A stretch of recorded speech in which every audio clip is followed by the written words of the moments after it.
Hi everyone. ఈరోజు మనం చెప్పుకోబోయే స్టోరీ ఒక పేద అమ్మాయి భక్తి కథ. ఒక ఊరిలో రాజు మరియు రజని అనే భార్యాభర్తలు ఉండేవారు. రాజుకి కొంచెం పొలం ఉంటుంది. ఆ పొలంలో వచ్చే ఆదాయంతో కుటుంబాన్ని పోషిస్తూ ఉంటాడు. అతని భార్య గర్భవతి. రాజు రాత్రి పగలు డబ్బు ఎలా సంపాదించాలని కలలకంటూ ఉంటాడు. పైగా నాకు కొడుకే పుడతాడని సంతోషపడతాడు. కొద్ది రోజులకే తన భార్య రజని ప్రసవిస్తుంది. తనకి కూతురు పుట్టిందని తెలియటంతో తన గుండెల్లో పిడుగుపడినట్లు అనిపిస్తుంది. తన మనసులో, హే భగవంతుడా, నాకు కూతురిని ఎందుకు ఇచ్చావు? నేను ఆమెను ఎలా పెంచి పెద్ద చెయ్యాలి అని బాధపడుతూ ఉంటాడు. ఇంతలో అతనికి ఒక వార్త తెలుస్తుంది. తనకు పుట్టిన కూతురికి కళ్ళు లేవని తెలుస్తుంది. ఇంకా కోపంతో రగిలిపోయి అక్కడి నుండి వెళ్ళిపోతాడు. పాపం, ఆ పాప అంటే అస్సలు ఇష్టం ఉండదు. కనీసం ఎత్తుకోడు, చూడటానికి ఇష్టపడడు. రజని ఆమె కూతురికి పుష్ప అని పేరు పెడుతుంది. రజని తన భర్తతో, చూడండి, పాప ఎలా ఉన్నా పెంచటం మన బాధ్యత, మీరు ఎందుకు అలా ఆశయించుకుంటున్నారు అని అడుగుతుంది. రాజు వెంటనే, ఆమె నాకు భారంగా అనిపిస్తుంది అని అంటాడు.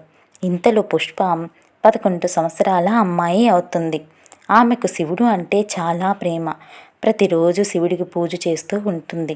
ఇంతలో కార్తీక మాసం మొదలవుతుంది. ప్రతిరోజు గుడికి వెళ్ళి పాలాభిషేకాలు చేసి ఇంటికి వచ్చేది. ప్రతి సోమవారం ఇంట్లోనే నమస్కరించుకొని వ్రతాన్ని పూర్తి చేసుకుంటుంది.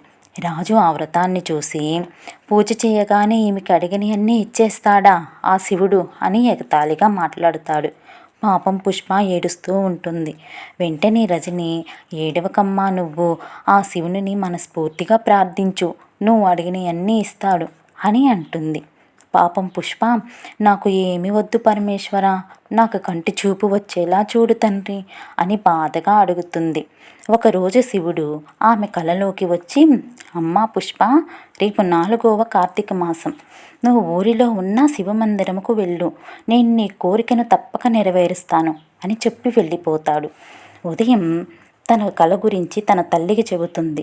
రజని ఆనందంతో ఇద్దరు కలిసి ఊరిలో ఉన్న శివమందిరముకు బయలుదేరుతారు. ఆ సమయంలో హారతి జరుగుతూ ఉంటుంది. ఇంతలో పుష్ప కళ్ళు తిరిగి కింద పడిపోతుంది. తలకు బాగా దెబ్బ తగిలి రక్తం కారిపోతూ ఉంటుంది. వెంటనే అందరూ కలిసి పైకి లేపి కూర్చోబెడతారు. పుష్ప కళ్ళు తెరిచి చూస్తే పుష్పకు కళ్ళు వచ్చేసుంటాయి. అందరూ సంతోషంతో ఆనందిస్తారు. పుష్ప ఆనందంతో ఎగిరి గంతులేస్తుంది. ఇంటికి వెళ్ళి జరిగిందంతా రాజుకి విమర్శిస్తారు.